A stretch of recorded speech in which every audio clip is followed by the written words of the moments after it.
Phase 3, the tension. Hi, I'm Bec from Be Free Emotional Fitness Training, and I support women and girls to become emotionally stronger. And I'm Vern from Move Forward Mentoring, and I specialise in male mentoring, helping boys and men find their passion, speak from their heart, and build better relationships. And together we are Rekindling Relationships. We work with couples through mentoring sessions as well as facilitating communication and creative workshops to build deeper connections. Welcome to our podcast, designed to help you strengthen and bring more fun into your partnership, as well as create a more loving, healthy, and strong connection.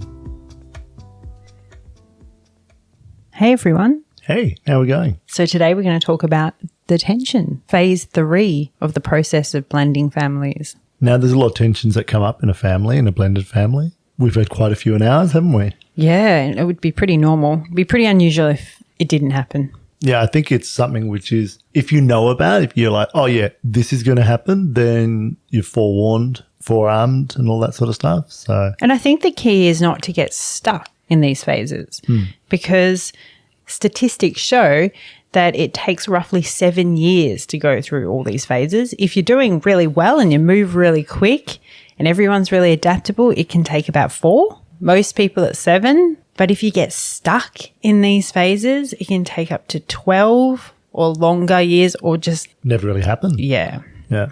And what's interesting about this is some people put this into an old business model, which is the forming, storming, norming, performing. And you might have heard of that one before. So we're in the early stages. The first 3 stages are really that forming. We're starting to just get used to each other and how that's going to go. And in that getting used to each other in that early stage, there's obviously going to be the reality hits and then the tension that gets created from that reality. And a whole lot of different things that come up for families. And what kind of things cause tension? Well, exes can definitely cause tension. So in a blended family, most partners will have an ex, which they'll have to manage the children with. They'll have to manage a certain type of finances to do with the children with, and pickups and drop-offs and schooling and all those sort of things. And I think by this stage, the ex has realised that this person's staying. So that can cause a bit of confrontation. They suddenly realise there's somebody else who's taking their place in a sense. Or they might not have actually dealt with all the stuff that was happening in that relationship. So those things come up. Yeah, they might not be very accepting of this new situation. No, not at all. I mean, some might. Some might be, oh, this is great. Yeah, they may have moved on. You've moved on. Hooray. But yeah, other people might not.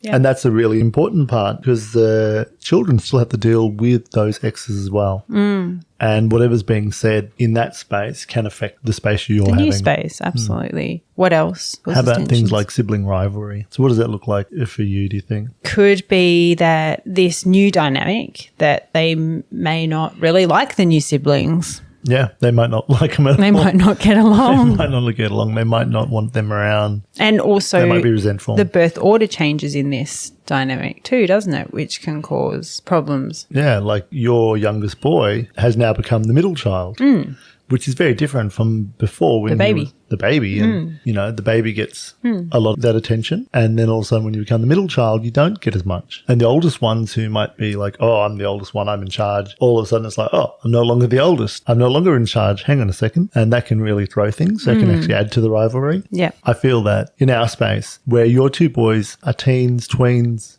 and they're boys, they tend to just get along. You know, most of the time, and I grew up with a brother, it was just the 2 of us, we'd throw each other around a bit. There'd be a bit of physical to and fro. But for the most part, we just got along and got on with it. Teenage girls are obviously very different. And you haven't had to deal with that before. You've had boys. My girls, when they were younger, got along fine. Not many problems. But definitely as soon as they've got close to being teens and tweens, there's a lot more conflict between them. And now, you know, we're in a family together where you have to actually deal with 2 teenage girls who have a bit of back and forth, where the girls and the boys seem to get along fine. You know, we don't have those sort of problems where they're fighting with each other.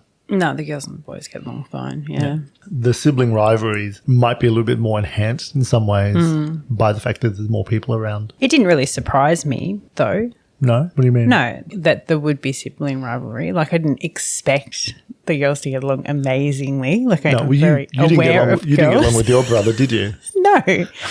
No. And I have been around enough girls, like they're a lot more complicated. Whereas for the most part, most boys can't be bothered. They just can't be bothered going that much effort. Yeah. So it didn't really surprise me. So that's a good thing. I didn't go in with any like high expectations that they were going to be besties. Yeah. And they're very opposite. Very opposite. And, but it is a tension that can come up for people who are blending families is another thing which we've got to work around. It's like another little obstacle.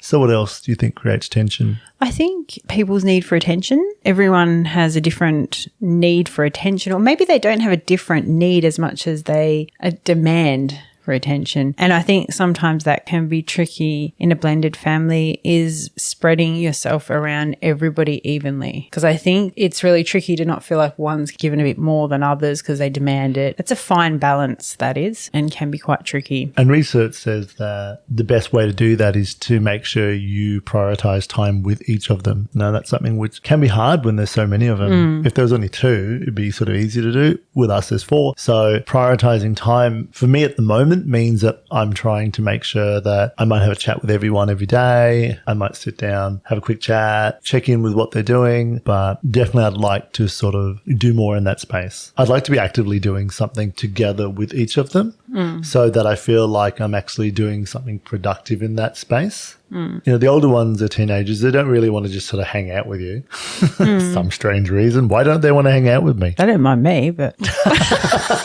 It's true. They like you. They're like, oh, well, hang out with Bec. Bec's fun.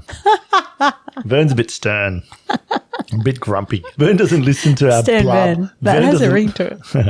Vern doesn't listen to our blah, blah. And they're like, meh, meh, meh, meh. And I'm just like, whatever. I'm not paying any attention to it. I think my tolerance level's not as high as yours.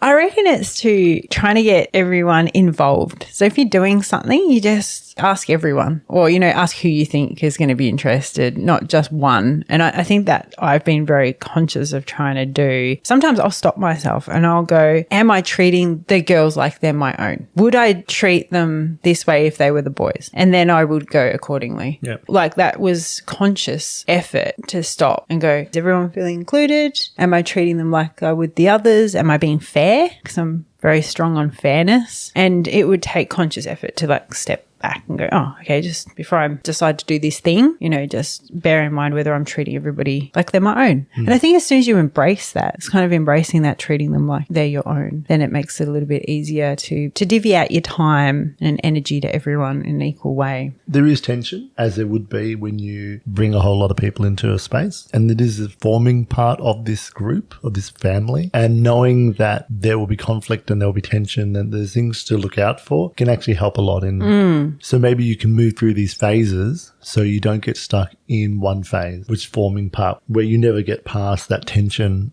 of things that are not really working yet, but will take time, obviously. Yeah, beautiful. If you do that, you help the kids to move through the phases quicker too. If you get stuck in them a little bit yourself, then they're going to get stuck. So thanks for listening, everyone. Join us next time for The Conflict. Thanks for listening. Please subscribe and follow us. And check out our website at rekindlingrelationships.com. Bye for now. See ya.